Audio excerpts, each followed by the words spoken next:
Here is something they don't teach in schools. Before 1916, an American or a Canadian or an Englishman or a German farmer could wake up on a Monday morning, decide he wanted a second barn, and start building it by noon. No application, no fee, no inspection, no waiting period, no permit number stamped on a form in triplicate and filed in an office that didn't exist yet. He owned the land. He built on the land. That was the entirety of the transaction. And then, almost overnight, that changed. Not slowly, not organically, not through some gradual reasonable evolution of civic need. No, the shift was sharp, coordinated, and, the deeper I looked, suspiciously uniform across jurisdictions that had no formal reason to agree with one another. This raises a simple but critical question. Who decided that building on your own property required anyone else's permission? And why, in the span of roughly a decade between 1916 and 1926, did nearly every major urban centre in the Western world arrive at the same answer? Let's start with what the official history tells us. New York City adopted the first comprehensive zoning resolution in the United States in 1916. The official explanation is straightforward, almost boring. Skyscrapers were casting shadows over garment district workers. Factory fumes were drifting into residential neighborhoods. The city needed order, so they drew lines on maps. They designated zones. They said, here you may build tall, here you may not. Here commerce lives, here families live. Clean, sensible, civic-minded. But the official explanation begins to collapse here the moment you ask a follow-up question. Why did it need to include private residential construction? Why did a homeowner on a half-acre lot in Queens need to ask permission before adding a bedroom?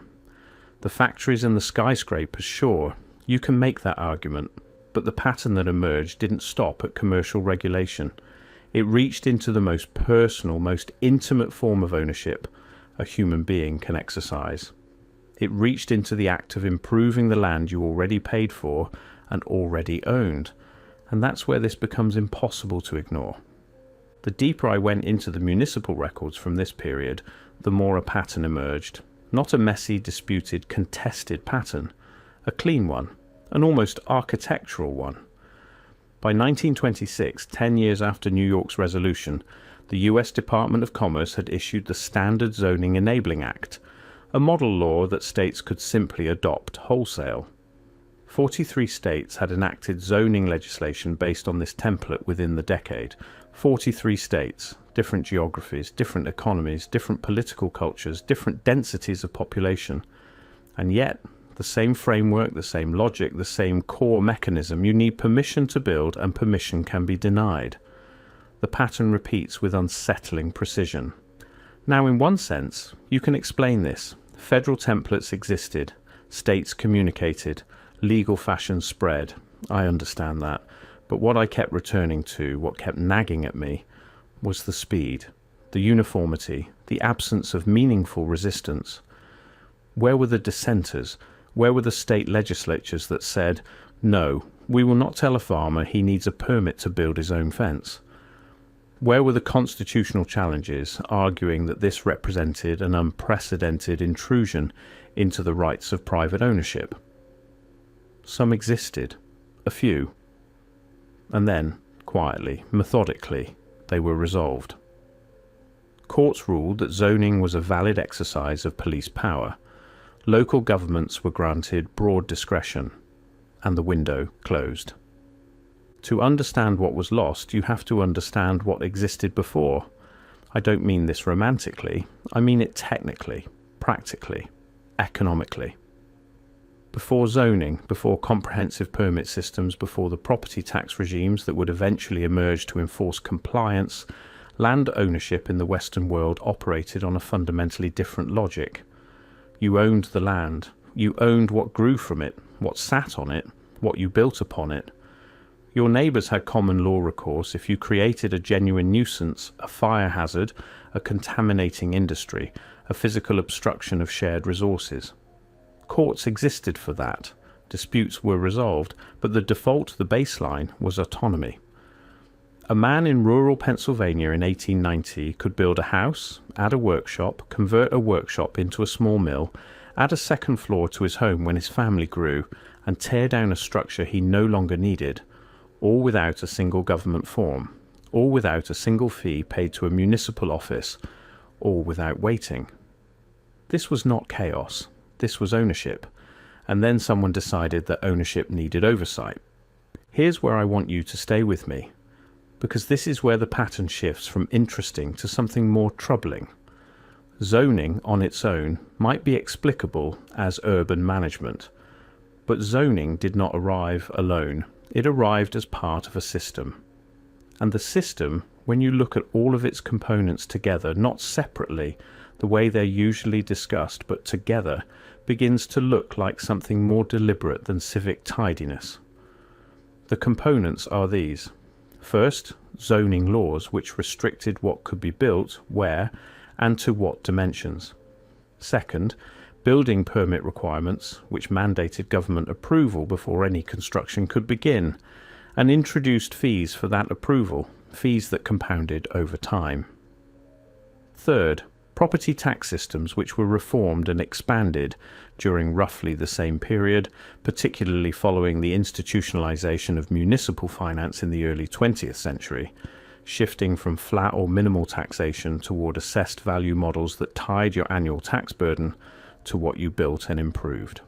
Fourth, building codes which specified how construction must occur, materials, methods, inspections at each phase, ensuring that even if you receive permission to build, the building itself remains subject to ongoing governmental oversight. Not one of these, not two of these, all four, simultaneously, coordinated across jurisdictions, embedding into law within a 15 to 20-year window that history has largely treated as a progressive administrative era. The evidence suggests something much larger than administrative tidiness. Look at this house, built in 1908. No permits required. Owner decided he wanted a wraparound porch in 1911. Added it. Decided he wanted a detached workshop in 1913. Built it over a summer. This was normal. This was unremarkable. Now walk 20 years forward, and that same act, adding a workshop to your own property, requires an application, a fee, an inspection, a certificate of occupancy, and in many jurisdictions a reassessment of your property value which will increase your annual tax burden permanently. You pay to improve your own land, and then you pay more every year because you improved it. Once you see it, you can't unsee it. I want to be careful here. I want to be precise. Because the argument I'm tracing is not that zoning and permits are inherently sinister in all of their applications. I'm not making that claim. What I'm asking, what the evidence keeps pushing me toward asking, is this. Was the framing of these laws from the beginning designed to normalize dependency? Consider the language. From the very first zoning resolutions, the framing was not, we are restricting your right to build, but we are organizing community development. The word permission was rarely used. Approval was used. Compliance was used. Certificate was used. Language that implied not restriction but process, not a gate but a door. And here's the strangest part. The door opened consistently for those with resources and connections. The door opened for developers, for incorporated entities, for those who could afford attorneys to navigate the permitting process. For the individual, for the family on a modest lot, the farmer seeking to add a grain storage building, the craftsman wanting to expand his workshop, the door was the same door, theoretically. But the cost of the door was not the same at all. The deeper I looked, the more I found a record that was, in places, conspicuously thin. The deliberations behind the 1916 New York Resolution are well documented: public hearings, commission reports, architectural testimonies. But at the municipal level, across hundreds of smaller cities and towns that adopted similar frameworks in the following decade, the record becomes strangely sparse.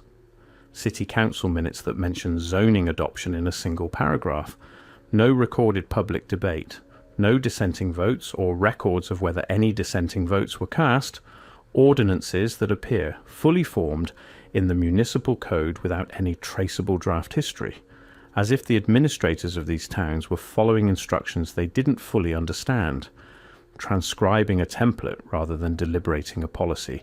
I cannot prove that, I want to be clear, but absence of documentation is itself a form of evidence, or at minimum, a form of question.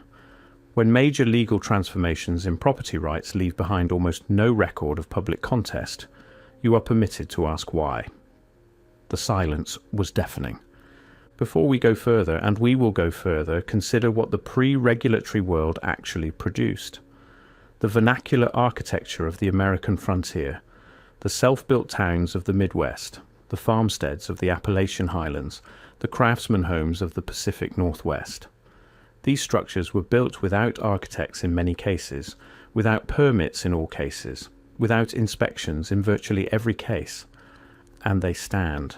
Many of them still stand, not because of oversight, not because a municipal inspector signed off on the foundation, but because the person building them had a direct, personal stake in their structural integrity. Because knowledge was passed communally from father to son, from neighbor to neighbor, from the kind of practical engineering that lived in hands and eyes rather than in certified credential.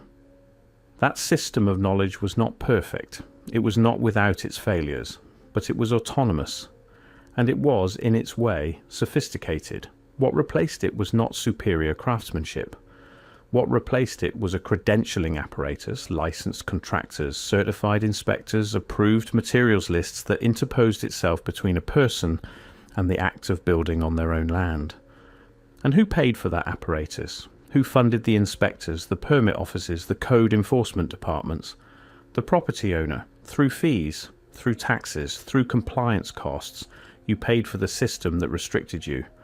Before 1916, the threshold of your home was, legally and philosophically, one of the most protected boundaries in the Western legal tradition. Your land, your walls, your roof. The state required extraordinary justification to cross it, but the permit system quietly inverted that logic. Now the state didn't need to cross your threshold. You came to them, you filed, you paid, you waited, you demonstrated compliance before a single board was nailed. The wall didn't move, the threshold didn't move, but the power dynamic at that threshold reversed entirely. And here's what nobody talks about: the fee. That small, seemingly administrative fee attached to every permit application, multiplied across millions of parcels, across decades, across every addition, renovation, and new structure built in America since 1916. Not a tax on income, not a tax on commerce, a tax on the act of improving what you already own. That money went somewhere, that system served someone. The question is simply, who? Now I want to talk about the economic mechanism, because I think this is where the transformation becomes most legible. Before comprehensive zoning and assessed value property taxation, owning land was, in an important sense, a terminal transaction. You bought it. You owned it. Your ongoing obligation to the state was minimal, often a flat, modest tax, unrelated to what you built or improved upon the property. The shift to assessed value taxation changed the fundamental relationship between owner and state in a way that I don't think has ever been fully articulated in mainstream historical analysis. Under assessed value taxation, improvement becomes liability. Build a better home on your land, and your tax burden increases. Add a workshop, add a greenhouse, add a guest cottage. Each improvement, each act of making your land more productive, more livable, more valuable to you and your family, triggers a reassessment that increases the permanent recurring cost of ownership. This is not a neutral mechanism. This is a system that functionally penalizes investment in your own property while rewarding stasis. A system that ensures you can never fully finish owning the land because the land is never fully yours in a fiscal sense. There is always a continuing obligation calibrated to the value of what you've built. This raises a simple but critical question. Is this ownership in any meaningful sense? Or is it something else, something that wears the vocabulary of ownership while operating, structurally, more like an indefinitely renewable lease? I want to be honest with you about where this leaves me. I came into this investigation looking for a story about urban planning history. I expected to find the usual explanations: industrialization pressures, public health concerns, the legitimate growing pains of a modernizing society. And those things are real. I'm not dismissing them. But the deeper I went, the more the official explanation, "we needed order," felt insufficient for the totality of what was constructed. Because what was constructed was not merely a planning system. What was constructed was a comprehensive framework of dependency, a system in which the autonomous individual standing on their own land required governmental permission to exercise what had always been considered the most basic right of land ownership, the right to build. And that framework was assembled, coordinated, legislated, judicially ratified within a single generation, not over centuries, not through gradual negotiation, within a single generation. What happened to the people who knew how to build their own homes? Not the architects, not the engineers with credentials, the ordinary people, the farmers, the tradesmen, the families, who carried in their hands and minds the practical knowledge of construction. They didn't disappear immediately. The knowledge persisted for a generation, maybe two, passed informally, used quietly, occasionally in defiance of the new codes. Old-timers who built what they needed and trusted their neighbours not to report them to the municipal inspector. But knowledge that cannot be practiced dies. Skills that are prohibited from expression atrophy. And when the generation that built freely was gone, the generation that followed had grown up in a world where building required permission, hiring licensed contractors, navigating approval processes. They didn't experience the restriction as a restriction, they experienced it as simply reality, the way things work. The erasure was not dramatic. It required no bonfire of the knowledge. It required only that the legal framework persist long enough for lived experience to be replaced by institutional memory. And here's the strangest part.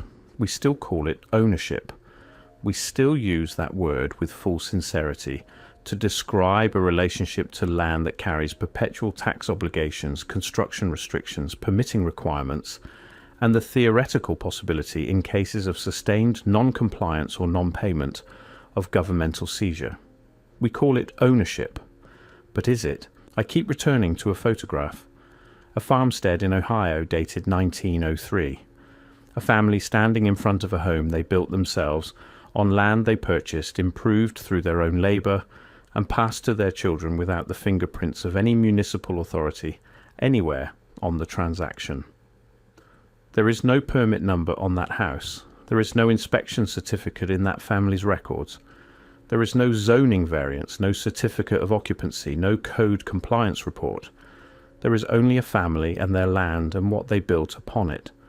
And I find myself asking a question I don't know how to answer. At what point did we decide that this was insufficient? At what point did we decide that a person standing on their own land reaching for a hammer needed someone else's permission before the first nail? Was it the cities that demanded it? Was it the insurance industry that incentivized it? Was it something more deliberate, more coordinated, operating through the respectable machinery of progressive reform? I don't know. The record, in so many places, is simply not there. What I do know is this. Something was lost. Not the blueprints, not the architecture, not the lumber or the stone. Something quieter, something harder to rebuild than any structure.